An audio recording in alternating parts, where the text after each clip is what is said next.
Oh man, I bought you guys are gonna enjoy this week's blepisode even more than usual. Man, I should really check the scripts for typos before I do these. Academics and journalists hate them. They're the bane of anybody with sausage fingers, and we all try not to make them, but sooner or later, most of us do. I am, of course, referring to this week's topic, which is ugly babies. Typos. Now, you might be thinking, Oliver, what's the point of reviewing typos? I mean, isn't that kind of like reviewing a kick in the crotch? There's no upsides to them. Well, I'm glad you asked about that hypothetical viewer that I invented to use as a link for my introduction to my first point. He or she is quite possibly my favorite viewer.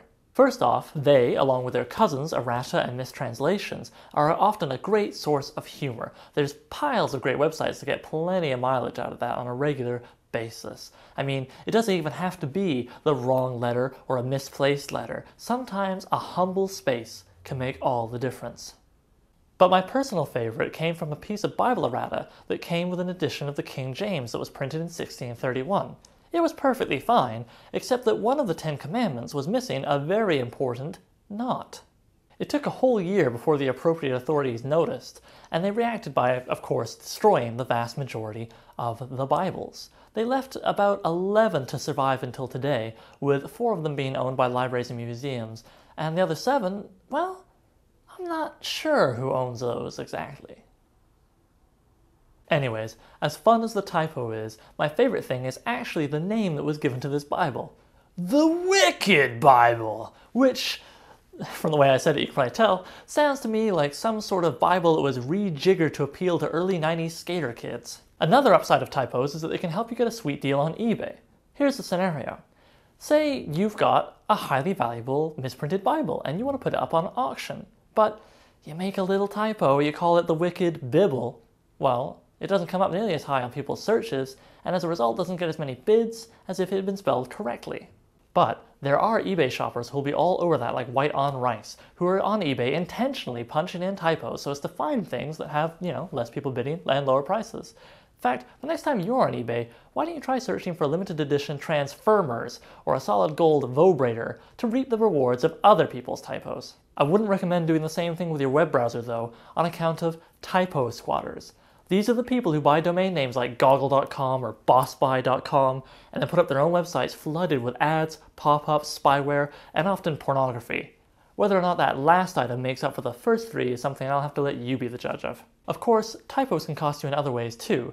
Typically, there's marks on papers, clarity in communication, and, more often than you might think, the respect of your peers. However, typos really get nasty when they start costing you millions of dollars. My favorite example comes from 1994, when a Chilean copper trader working for a government-owned company made a typo in an online buy that caused a snowball effect resulting in a loss of $175 million, also known as half a percentage point of the country's entire gross national product. Naturally, this man was beloved by all his countrymen for single-handedly raising their taxes that year. Now, I don't like typos, and I do think that everybody should always make their best attempt to spell things correctly. However, we're never going to be free of them, and there is one last positive attribute to typos that has allowed me to make my peace with them. That would be the way in which a humble typing accident can sometimes result in provoking a fantastic flight of imagination or an otherwise great idea.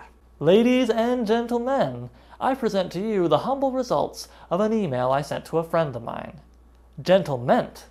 Yes, I made the typo, but my friend had the great idea that a gentleman would be like a settlement, to which criminals are sentenced to a life of hard labor, wearing top hats and monocles, being overly cordial to each other, and living in Tudor mansions staffed by stuffy servants. I don't know what kind of crimes you'd have to commit to be sentenced to a gentleman, but I think I'm going to go try and commit them. See you next week. Well, Oliver, I can tell you that I did 6 months in a gentleman for picking my nose at the Opera House. Oh God, the memories of it still haunt my sleep.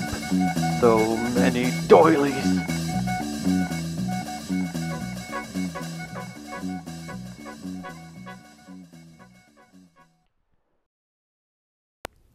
Academics and journalists hate this week's typos. They're the bane of people with fuck! This week's typos? This week's topic. However, I know we're never going to be entirely Now you might be thinking, Oliver, why would you fuck that up? With them. You see, it's the way that sometimes some humble typographical taco error.